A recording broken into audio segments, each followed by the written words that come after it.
Hello students, welcome to the class. चलिए हम start करते हैं क्वेश्चन आंसर्स से। मैंने आपको क्वेश्चन आंसर्स पे मैंने आपको ड्रॉप किया था, तो देखते हैं। सबसे पहले क्वेश्चन आंसर्स इलेक्ट्रिक करंट और इट्स इफेक्ट के। पहला क्वेश्चन है, draw in your notebook the symbols to represent the following components of electrical circuit connecting wires. आपको क्या करना है, सबके सिंबल्स ड्रॉ करने हैं। कनेक्टिंग वायर का क्या बताया था आपको, बिल्कुल स्ट्रेट लाइन। आपके बुक में भी फिगर्स में अवेलेबल है, आप देख सकते हैं वहाँ पे, है ना। उसके बाद है स्विच ऑन का। स्विच ऑन का आपकी जो पिन्स हैं वो सारी कनेक्ट सीरीज़ में कनेक्टेड होंगी, तो स्विच ऑन है। बल्ब बनाओगे, बल्ब कैसे बनाते हैं हम, ये रहा नीचे आपने दिया भी, देखो ये रहा बल्ब, ये रहा बल्ब। तो बल्ब कुछ ऐसे रिप्रेजेंट करोगे। सेल को कैसे रिप्रेजेंट करोगे, ऐसे रिप्रेजेंट करोगे, है ना। और स्विच ऑन को ऑफ को स्विच ऑफ को कैसे करोगे, ऐसे करोगे यहाँ पर। और फिर उसके बाद क्या करोगे, इसको यहाँ डिस्कनेक्ट करके फिर यहाँ से वायर को दोबारा से कंटिन्यू करोगे, तो ये होता है स्विच ऑफ। बैटरी को कैसे करोगे, बैटरी को क्या करोगे आप, एक दो सेल्स को आप कनेक्ट कर दोगे तो क्या बन जाएगी, मेरी बैटरी बन जाएगी। तो बैटरी को आप कुछ इस तरीके से करेंगे, ठीक है। तो ये था फर्स्ट क्वेश्चन। सेकंड क्वेश्चन क्या कहता है, देखिए। सेकंड क्वेश्चन कहता है, draw the circuit to represent the to represent the circuit shown in 14.21। तो आपको एक सर्किट ड्रॉ करना है जो कि रिप्रेजेंट कर रहा है। तो कैसे करोगे आप सर्किट को ड्रॉ, देखिए कुछ इस तरीके से ड्रॉ करोगे। एक ही सेल लगाना है ना, सेल आपको दो लगाने की ज़रूरत नहीं है, कुछ ऐसे ही ड्रॉ करना है। बस सेल को कैसे रिप्रेजेंट करोगे, ऐसे रिप्रेजेंट करोगे। और जो ये क्या है, स्विच ऑफ है। आपने देखा होगा इस वाले उसमें देखो एक बार कि ये क्या है, स्विच ऑफ है। क्यों ऑफ क्यों है, क्योंकि यहाँ की जो पिन है, इसकी जो ये वाली पिन है वो डिसकनेक्टेड है। तो हमेशा ऑफ को हम कैसे रिप्रेजेंट करते हैं, कुछ ऐसे, है ना। तो सर्किट डायग्राम आप बना देंगे, है ना, वेरी इजी, इसी की तरह, नीचे वाले की तरह, ठीक है। सर्किट डायग्राम भी आपका बन जाएगा। उसके बाद नेक्स्ट क्वेश्चन है 14.111 shows 4 cells on a board, draw the line indicate how will you connect. कैसे कनेक्ट करेंगे आप, कनेक्ट करेंगे आप कैसे कि आप प्लस को नेगेटिव से कनेक्ट करेंगे, है ना, नेगेटिव को प्लस से। अब देखिए, मान लीजिए मैं जो देख पा रही हूँ, मैं एक बार देख देती हूँ। देखिए ये वाला नीचे वाला पार्ट क्या है, आपका नेगेटिव पार्ट है। तो आप क्या करेंगे, नीचे वाले पार्ट को इससे कनेक्ट करेंगे, फिर ऊपर वाले को यहाँ से कनेक्ट करेंगे, नीचे वाले को फिर इससे करेंगे, और ऊपर वाला एज इट इज़, ठीक है। आई एम सॉरी, एक बार मैं आपको बता देती हूँ। ये जो नेगेटिव है ये पॉजिटिव से कनेक्ट होगा, ये ऊपर वाला क्या होगा, ये नीचे आएगा। ये ऊपर वाला क्या है, नेगेटिव है, तो ये नीचे वाले पॉजिटिव से जाके कनेक्ट होगा। और ये ऊपर वाला नेगेटिव है, तो ये किससे कनेक्ट होगा, पॉजिटिव से कनेक्ट होगा। तो कहने का मतलब ये है, नेगेटिव को पॉजिटिव, पॉजिटिव को नेगेटिव से कनेक्ट करेंगे आप, ठीक है। नेक्स्ट क्वेश्चन है, the bulb in the circuit does not glow, है ना। एंड या bulb in the circuit does not glow and can you identify the problem, make necessary changes in the circuit। तो आप देखिए ये बल्ब जो है वो ग्लो नहीं कर रहा है। आप देख रहे होंगे इसमें नीचे दिख रहा होगा आपको, मैं दिखा देती हूँ आपको, इसमें भी ये दिख रहा होगा आपको कि पॉजिटिव पॉजिटिव से कनेक्टेड है। तो पॉजिटिव पॉजिटिव से कनेक्ट होगा तो बल्ब कभी ग्लो नहीं करेगा। पॉजिटिव किससे कनेक्ट होना चाहिए, नेगेटिव से कनेक्ट होना चाहिए। तो problem in the circuit is a combination of the two cell, है ना। Positive terminal should be connected to the negative terminal of the other to make the bulb glow, okay. So ये question भी complete हुआ आपका। Next है आपका, name the two effects of electric current. तो heating effect of electric current and magnetic effect of electric current दोनों लिख सकते हैं आप इसमें, ठीक है। या फिर आप लिख सकते हैं, electric current can gives us heating and lightning, also electric current can convert straight current conductor into the permanent magnet. तो आप दोनों ही लिख सकते हैं, दोनों ही करेक्ट आंसर होंगे हमारे, ठीक है। उसके बाद देखिए क्या है next question, when the current is switched off, one second,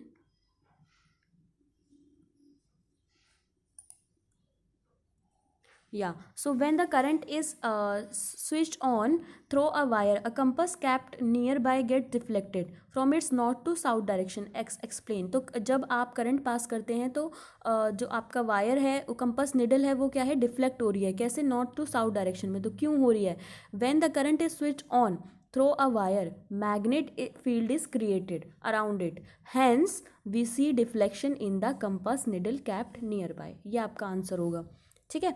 उसके बाद होगा नेक्स्ट क्वेश्चन है when will the compass needle show deflection when switch in the circuit shown 14.24, है ना। तो निडल कंपास निडल डिफ्लेक्ट करेगी कि नहीं, नहीं करेगी। Compass needle does not show deflection when the circuit is closed.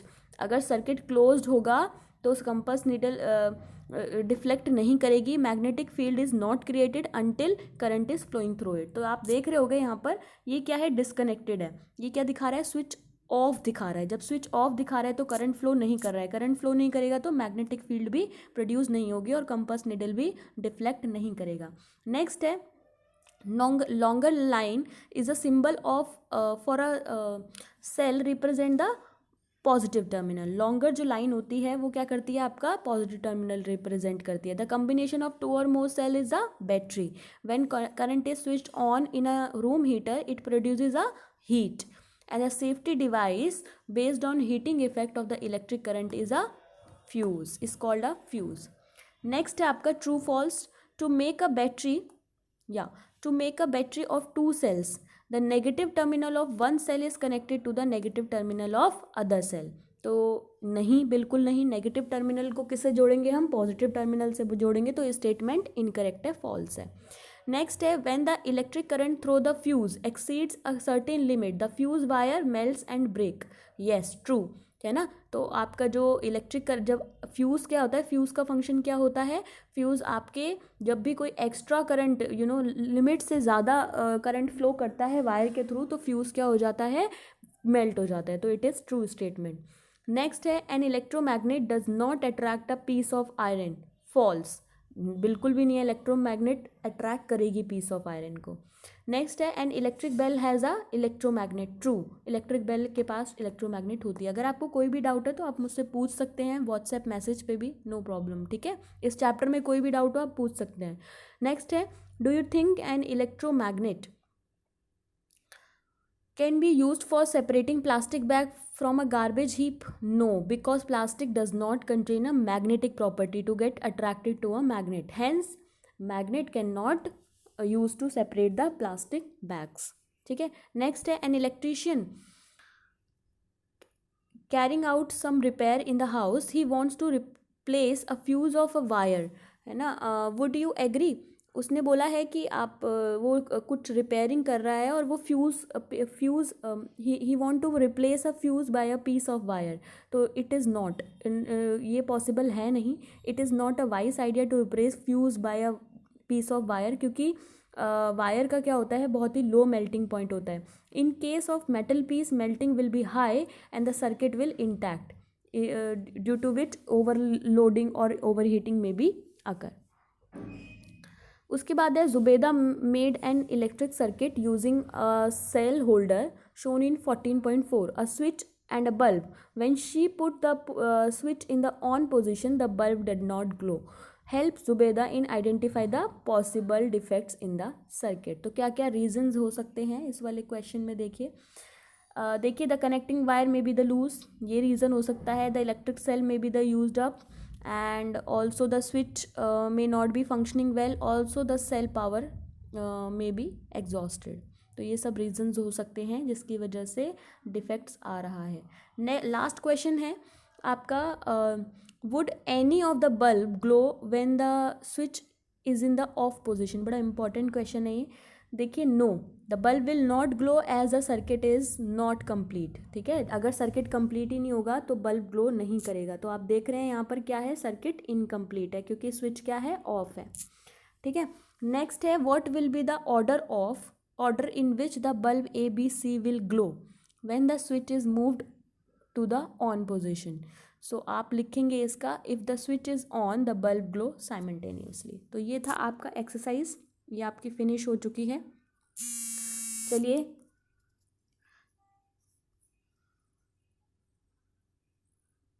चलिए अब हम स्टार्ट करते हैं लाइट के बारे में। ठीक है, तो चलिए स्टार्ट करते हैं लाइट के बारे में। लाइट क्या कहती है, देखिए हम देखते हैं आसपास अपने लाइट के लिए कि बहुत सारी जो रोशनी है, हम जो भी चीज़ें अपने अराउंड देख पा रहे हैं वो सब लाइट की वजह से है। ठीक है, तो देखिए, a beam of light can be seen from the torch, some of may be seen beam of search light from a light house और फ्रॉम द एयरपोर्ट टावर। ठीक है, तो आपने बहुत सारी लाइट्स देखी होंगी, मतलब आप जो भी आसपास अपने सराउंडिंग में देख पा रहे हैं वो किसकी वजह से देख पा रहे हैं, लाइट की वजह से देख पा रहे हैं। तो light travel along a straight line, यहाँ पर एक एक्टिविटी दी हुई है कि आप प्रूव कीजिए लाइट जो है स्ट्रेट लाइन के थ्रू ट्रैवल करती है। तो दिस एक्टिविटी शोज दैट आप क्या करेंगे, एक कैंडल लेंगे, उस कैंडल को टेबल पर रखेंगे और एक स्ट्रेट पाइप लेंगे, और एक जो पाइप लेंगे वो डिस्टॉर्टेड लेंगे, मतलब थोड़ा सा टेढ़ा लेंगे। तो आप देखेंगे जब आप स्ट्रेट पाइप से क्या कर रहे हैं, देख पा रहे हैं लाइट को क्लियरली, बट आप टेढ़ा वाले पाइप से देखेंगे तो आप नहीं देख पाएंगे। तो इसका मतलब क्या है, ये एक्टिविटी शो करती है कि light travel through a straight line.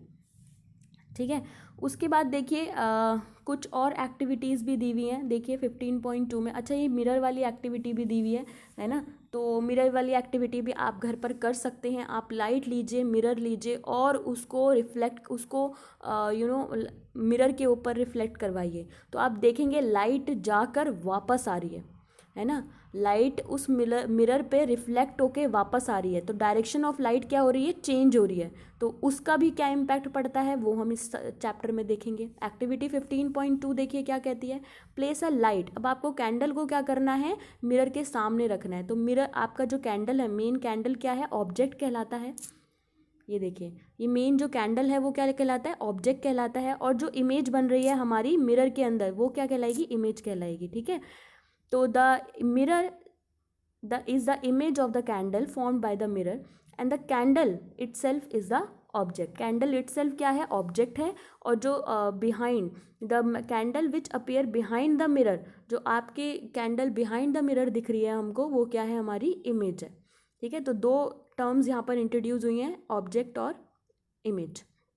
अब एक और चीज़ है, अब आप यहाँ पर देख रहे हैं, आप कैंडल आपको कैसी दिख रही है, बिल्कुल स्ट्रेट दिख रही है। तो इसको बोलते हैं हम इरेक्ट इमेज। कैसी इमेज है ये, इरेक्ट इमेज। इरेक्ट इमेज का मतलब होता है image is in upright direction. अगर मैं बोलूँगी इन्वर्टेड तो image is in opposite direction. ठीक है, जैसी दिख रही है उसकी उल्टी दिखेगी तो क्या होगी, इन्वर्टेड होगी। और अगर जैसी कैंडल आप यहाँ पर देख पा रहे हैं और सेम उसी डायरेक्शन में कैंडल भी दिखाई दे रही है वो मिरर में, तो वो क्या है, हमारी इरेक्ट इमेज है, यानी कि अपराइट डायरेक्शन में इमेज है। ठीक है, बड़ा अच्छा है वो है एक्टिविटी। उसके बाद यहाँ पर चेस बोर्ड की भी एक एक्टिविटी दी हुई है, आप देख सकते हैं इसको, है ना, सेम ही है। चलिए अब देखते हैं हम राइट और लेफ़्ट के बारे में। अब जब प्लेन मिरर होता है हमारा, आपने देखा होगा राइट चीज़ें हमारी लेफ़्ट दिखाई देती हैं, लेफ़्ट चीज़ें हमारी राइट दिखाई देती हैं। तो क्या है, एक तरीके से लेटरली इन्वर्टेड दिखाई दे रही हैं। जो भी मेरा राइट हैंड है वो क्या दिखाई देगा, लेफ़्ट दिखाई देगा, और लेफ़्ट हैंड क्या दिखाई देगा, राइट दिखाई देगा। तो ये हमारी एक्टिविटी है जो हमें दिखाती है कि जो प्लेन मिरर होता है वो हमें लिटरली इन्वर्टेड इमेजेस दिखाता है। ये 15.4 एक्टिविटी है। ठीक है, उसके बाद आपको एम्बुलेंस के बारे में दिखाया। देखिए एम्बुलेंस क्या है, एम्बुलेंस में आप देख रहे हैं सामने जो एम्बुलेंस है 15.9 फिगर में, उसमें आप देख रहे होंगे कि एक सेकेंड, सो आप देख रहे होंगे उसमें कि सब कुछ चीज़ें उल्टी दिखाई दे रही हैं। वो उल्टी का मतलब क्या है, देखिए जब आगे कहीं भी कैमरा लगा होता है, आई एम सॉरी मिरर लगा होता है, तो ये बिल्कुल स्ट्रेट दिखाई देगा। ठीक है, ये एम्बुलेंस जो है बिल्कुल स्ट्रेट दिखाई देगी, जिसकी वजह से लोग जो हैं, देखिए यहाँ पर नीचे लिखा भी हुआ, can you understand why the word ambulance is written in figure 15.9 when the driver of a vehicle ahead of a ambulance looks in her rear view image. मान लीजिए कोई आगे गाड़ी है और अगर वो पीछे वाले कैमरा को देखती है तो वो देखेगा कि हाँ, उसको स्ट्रेट दिखाई देगा एम्बुलेंस। ठीक है, जिसकी वजह से वो क्या होगा, वो समझ जाएगा कि हाँ एम्बुलेंस है, इसको हमें वे देना चाहिए ताकि वो निकल पाए। ठीक है, तो ये था हमारा एम्बुलेंस के लिए। ठीक है, उसके बाद है हमारा, देखिए you might have observed in the side mirror of a scooter और a car the images of all the objects appear smaller than the object themselves। तो आपने देखा होगा जो साइड वाला है मिरर होता है हमारा, जो हमारी कार्स में लगा होता है साइड मिरर, उसमें बड़े बड़े ट्रक जो है वो बहुत छोटे छोटे दिखाई देते हैं। वो ऐसा क्यों दिखाई देते हैं वो हम पढ़ेंगे इसके अंदर। इस चैप्टर के अंदर अभी तक सारा इंट्रोडक्शन एज एन इंट्रोडक्शन ही चल रहा है ना, ताकि तुम्हें चीज़ें क्लियर हो। मिरर के बारे में चल रहा है, ये सारी एक्टिविटी तुम घर पर भी कर सकते हो। ठीक है, तो आज के लिए सिर्फ इतना ही। नेक्स्ट क्लास में मैं आपको कंटिन्यू करूँगी इस पार्ट से, playing with the spherical mirror. Thank you, have a nice day.